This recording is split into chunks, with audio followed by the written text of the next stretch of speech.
So, I'm here again with these shady guys, and I've been getting some more annoying ads on my Instagram lately, and they've been so pervasive. It's like I'm in a cloud of bad music production course ads.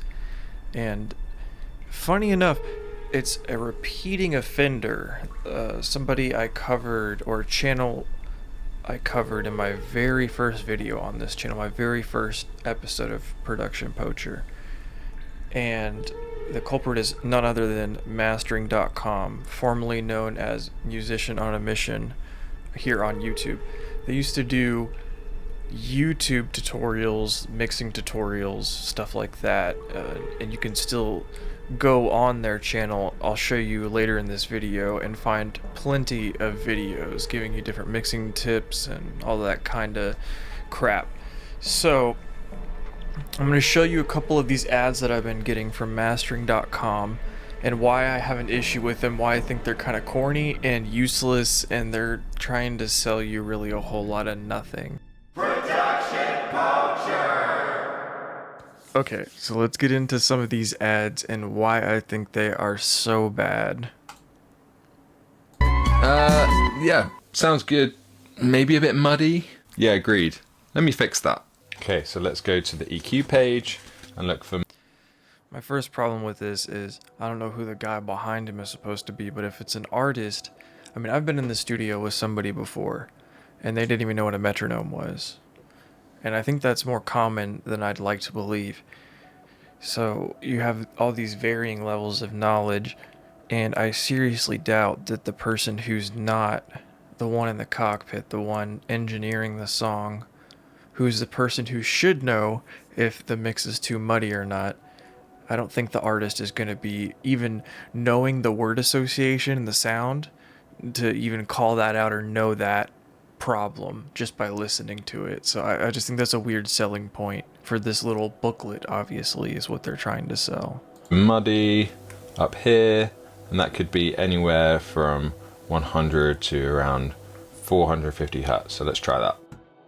Much better. It's still not quite sounding finished though. Maybe it could use a bit more glue. Yeah, no problem. Let's go to the compression page. Dynamic range, no. Shape the sound of an instrument, no. Here we go. Glue instruments together. And the same problem with my first criticism. It's like, how would the person, if they need something like this, even know, oh, what I'm hearing is a lack of glue, and the glue that I'm talking about is achieved with compression? It's just a very strange way to market this, in my personal opinion. I don't understand the angle that they're going for, especially with the first comment with muddy, because that's a very particular thing to be able to pick out. And that's also something that you notice last, is how to pick out the lows and the low mids. So the fact that you could even pick that out, that problem by ear, you wouldn't even need a book like this, in my opinion.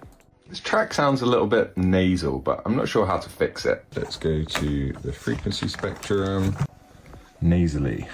Maybe I could try cutting. My problem with what he's about to say, and I save this criticism for this particular instance of the ad and not the first one, because he's going to point to that nasally quality in audio being from 500 to 100 hertz.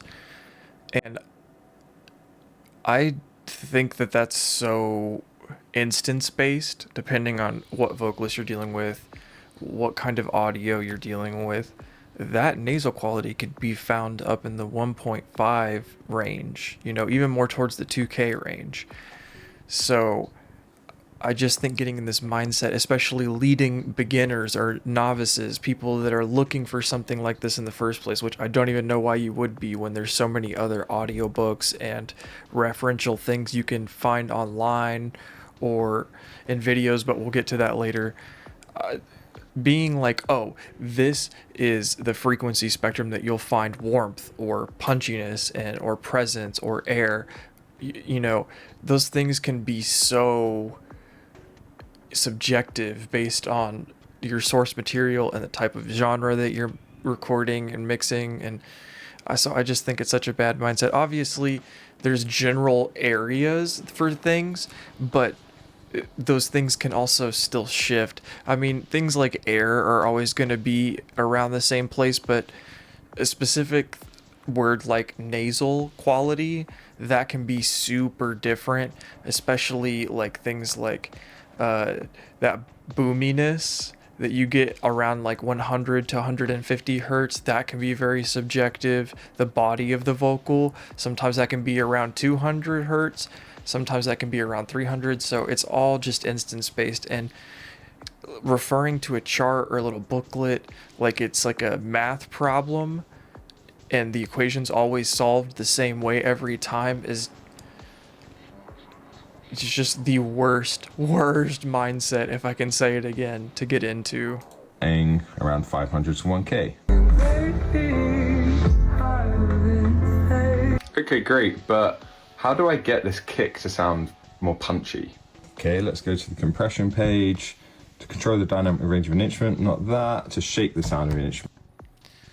And if you look at their description here in this little booklet, he said he wanted the kick to sound more punchy, which how would you even know to grab a compressor for that if you're, already having that association? Why would you need to look through this again? And also, it doesn't even say anything about punch in this description here. It just says to shape the sound of an instrument. So how would you know that? You know what I mean? It's just so strange. Track sounds a little harsh, but I'm not sure how to fix it. Let's go to the frequency spectrum. Maybe I could try cutting between 1 kilohertz and 5.5. Oh, same problems. Okay, great. Just they're trying so hard to force it. I feel like it's a textbook in high school or college. They're just like, man, read it. Like, what is this, a homework assignment? And I get these ads so much. It's crazy how much money and time and effort they're pumping into this. And I'm thinking that they're trying to funnel people into their course, which I'll show you in just a second. I'm working on this track and it's nearly there, but it's sounding a bit nasal. Let's go to the EQ page. Just this obsession with the nasal. Oh, it's mighty. Nearly done with this mix, it's just sounding a little bit too nasal. Let's go to the EQ page. Kick to be punchier, but I'm not really sure what to do. So let's go to compressor settings, and we don't want method 1 to control dynamic range. We want method... You see what I mean? It's just so many different variations of the same thing, really trying to push this ad. All right, now let's go to their actual website and check out their courses. One thing I will give mastering.com credit for that they've changed since that first time I criticized them is that in the ad I used in my video that they created, they threw out a lot of brand names and a lot of hot artists to try to catch the viewer's attention and drag and funnel them in, right? Well, from what I'd looked at last time on their website, they really didn't have any names, and in the ad especially, they didn't mention any names or really give any testimonials, which I thought was so strange. But here, now on their website, you can see they have a plenty of testimonials. You can, read through their reviews and all that kind of stuff. And, they have their different tiers, I guess, of their subscription for their courses. They just give you their pricing here. We'll talk about this in a second in comparison to some other things I'm going to show you that I think are way more worth your time than this. But yeah, there's that price tag there. And let's go take a look at this video really quick before I take you over to their YouTube channel and talk about a couple of things that I think are pretty fishy. Do you struggle to get your music to sound as good as your favorite artist or band? Have you watched endless tips and tricks on YouTube only to find that they don't help your song? Maybe you've chased the newest plugin that promises to solve your problems for you. Have you ever thought, if I only had better speakers, headphones, a better interface, then I'd be able to get where I want? Well, honestly, none of those things really help you. They're all just tools, and tools are only as good as the person using them. Tips and tricks might tell you what to do, but they don't teach you how to decide why to do anything, and they don't give you the full picture. Whether you're a self-producing artist focusing solely on your own music... Okay. Keeping that in mind, let me hold you real quick. We'll come back to this. I mean, look at this nonsense. This is what used to be Musician on a Mission is now mastering.com. But if you go to their videos here, I mean, look at this. This is where they got their start 10 years ago. All of these kind of basic tips stretching back over a decade. So it's like, why are they criticizing something that on their very channel associated with their brand name they're doing, not just in here or there examples, but this is the like foundation of what they built their name on before mastering.com became a thing. It's just, I don't get it. And also, holy shit, dude, do you know who this is? This is, I just opened up a rabbit hole in the middle of a Production Poacher video that, okay, we're gonna take a diversion for a second to look at this. Holy, this guy is burger music extraordinaire. If you don't know what burger music is, okay, so I found this YouTube short. Apparently these are examples of burger music, and I saw our friend here in the list. So. Hungry we devour. Put in the work, put in the hours, and take what's ours. Got up on stage around 9, and the next day they called it iconic. In between that, I was on for some time. Vodka and lime and a pack of the chronic. It's grippy. I heard he deleted this song, by the way. I haven't checked if that's true, but I heard he deleted it. Not just heartless darkness and then darkless narcissist. I harness charming smartness and then disarming sharpness, bitch. I'm harmless. I wouldn't hurt a fly, but you I found the fucking video, dude. I found it. little bitch dick pussy ass pig shit. He doesn't give him a chance, man. He doesn't even give him a chance. What the fuck? Lady sucking mother licking butt zits. Why you? That's what happens when you have too much free will. When you have free will, you can say whatever the fuck you want. Man, waking, waving, inflatable arm flailing. Look at this shit. So yeah, side story over. That is Kil Karl, one of the burger extraordinaires of the internet. I think that's amazing that there's a lore crossover here in this video. Going back to their website here and their whole shtick they Or have going you wish on. to work with clients. To do this at the highest level, you need to understand the whole process from the start to the end. And only these guys can teach it to you for like what, 200 and something a month? You can't get where you're going if you don't know where it is. You think about building a house. You start with a blueprint, which shows you exactly what it's going to look like when it's completed. As the name suggests, They do show like their modules and everything in this video, which I think is really, really sweet. part of it or create a vibrant And super straightforward. They even show testimonials in the video, which that's awesome. They didn't have that in the first one. I think that makes everything a lot more upfront and trustworthy. I will not criticize them for that. I think that's actually great. where you have the opportunity engineers to business certified. Listen, It's actually crazy the amount of information they have in this video compared to what they had before in that first instance I talked about them. and join.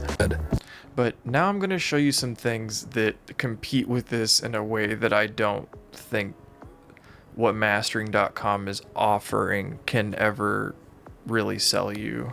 This is another instance of a music course that I see the ads for constantly, but I'll name some key differences that I find between what I just showed you and the way this makes its first impression.